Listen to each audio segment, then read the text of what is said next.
शहरातील प्रसिद्ध सरस्वती महाविद्यालय. सकाळची वेळ. विद्यार्थ्यांची लगबग सुरू होती. पण त्या गोंधळापासून दूर कॉलेजच्या शांत लायब्ररीत बसून एक मुलगी पुस्तक वाचत होती. तिचं नाव होतं अन्वी. अभ्यासात हुशार, शांत स्वभावाची आणि पुस्तकांवर जीवापाड प्रेम करणारी. त्याच दिवशी नवीन सेमिस्टर सुरू झालं होतं. विराज नावाचा मुलगा पहिल्यांदाच त्या लायब्ररीत आला. त्याला एका प्रोजेक्टसाठी पुस्तक हवं होतं. त्याने वरच्या शेल्फवरील एक पुस्तक काढण्याचा प्रयत्न केला, पण पुस्तक खाली पडलं. आवाज ऐकून अन्वीने वर पाहिले. "माफ कर, चुकून पडलं," विराज संकोचात म्हणाला. अन्वी हलकसं हसली.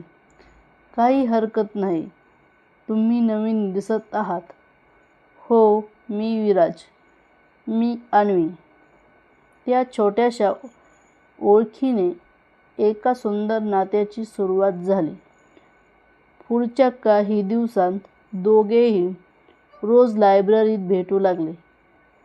सुरुवातीला पुस्तकांबद्दल चर्चा, मग अभ्यास आणि हळूहळू आयुष्याबद्दलच्या गप्पा. विराजला अन्वीचं साधेपण आवडू लागलं, तर अन्वीला विराजचा प्रामाणिक स्वभाव. एक दिवस विराज लायब्ररीत आला, पण अन्वी दिसली नाही. दुसऱ्या दिवशीही नाही. त्याच्या मनात अनेक प्रश्न निर्माण झाले. अन्वी अचानक कुठे गेली होती? तिने कॉलेज सोडलं का? की तिच्या आयुष्यात काही मोठी घटना घडली होती? विराज सलग 3 दिवस लायब्ररीत गेला, पण अन्वीचा काहीच पत्ता नव्हता. ती नेहमी बसायची ती जागा रिकामी पाहून त्याचं मन अस्वस्थ झालं. शेवटी त्याने तिच्या मैत्रीण पूजा हिला विचारलं, "पूजा, अन्वी कॉलेजला का येत नाही?" पूजा काही क्षण शांत राहिली आणि म्हणाली, "तिच्या आईची अचानक तब्येत बिघडली आहे. त्या हॉस्पिटलमध्ये आहेत, म्हणून अन्वी गेल्या काही दिवसांपासून कॉलेजला येऊ शकली नाही."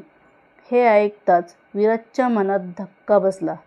कॉलेज सुटल्यानंतर तो फळं आणि फुलांचा छोटासा गुच्छ घेऊन हॉस्पिटलमध्ये गेला. अन्वी त्याला पाहून आश्चर्यचकित झाली. "तू इथे?" विराज हसत म्हणाला.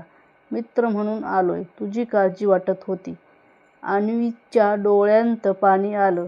आजपर्यंत सगळे फक्त विचारायचे, कधी परत कॉलेजला येणार?" पण तू थेट भेटायला आलास. त्या दिवसापासून विराज रोज थोडा वेळ हॉस्पिटलमध्ये जाऊ लागला. तो अन्वीच्या आईशी गप्पा मारायचा, औषधं आणायला मदत करायचा आणि अन्वीला धीर द्यायचा. काही दिवसांनी अन्वीची आई बरी झाली आणि घरी परतली. कॉलेजमध्ये अन्वी परत आली तेव्हा तिच्या चेहऱ्यावर पुन्हा हसू होतं. दोघांची मैत्री आता अधिक घट्ट झाली होती. एका संध्याकाळी लायब्ररी बंद होण्याची वेळ सुरू झाली. दोघेही बाहेर पडले. हलका पाऊस सुरू झाला होता. कॉलेजच्या आवारातल्या एका मोठ्या झाडाखाली दोघे पावसापासून बचावासाठी थांबले. विराज शांतपणे म्हणाला, "अन्वी, तुझ्यासाठी एक गोष्ट बोलायची आहे." अन्वी त्याच्याकडे पाहून म्हणाली. विराजचा आवाज थरथरत होता. "मला वाटतं मी तुझ्यावर प्रेम करायला लागलो आहे." अन्वी काहीच बोलली नाही. तिच्या मनात अनेक भावना दडल्या होत्या. ती प्रेम करेल की तिच्या मनात अनेक काही गुपित दडलं होतं. पावसाचे थेंब अजूनही अलगद पडत होते. विराजने मनातील भावना व्यक्त केल्या होत्या, पण अन्वी शांत होती. काही क्षणांनी तिने हलक्या आवाजात विचारलं, "विराज, तुला खात्री आहे ना? हे फक्त आकर्षण नाही." विराज हसला. "अन्वी, जेव्हा तू कॉलेजला आली नव्हतीस तेव्हा मला जाणवलं की तुझ्याशिवाय हा दिवस अपुरा वाटतो. तुझं हसणं, तुझ्याशी बोलणं हेच माझ्या दिवसाचं कारण बनलं आहे. हे आकर्षण नाही, हे प्रेम आहे. अन्वीच्या डोळ्यांत अश्रू दाटले. ती म्हणाली, मीही तुला खूप दिवसांपासून आवडते, पण आईची तब्येत, घरची जबाबदारी या सगळ्यांमुळे मला भीती वाटत होती. आपल्या नात्यांमुळे तुझ्या आयुष्यावर ओझं येऊ नये म्हणून मी शांत राहिले.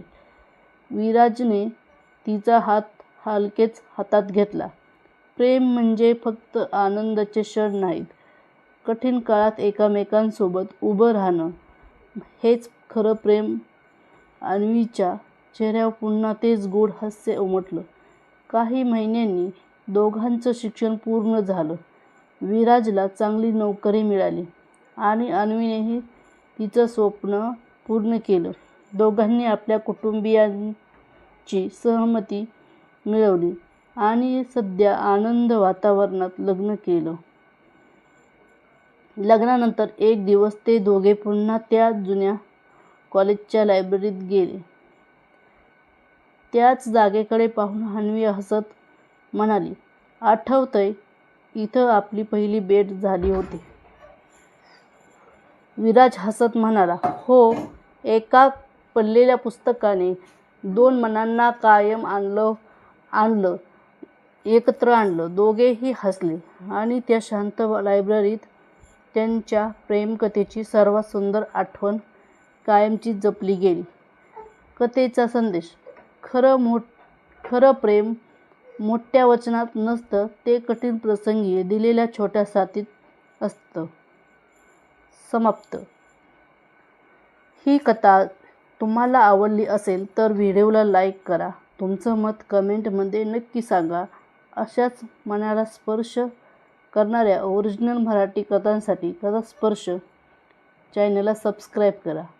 भेटूया पुढच्या एका सुंदर कथेसोबत. नमस्कार.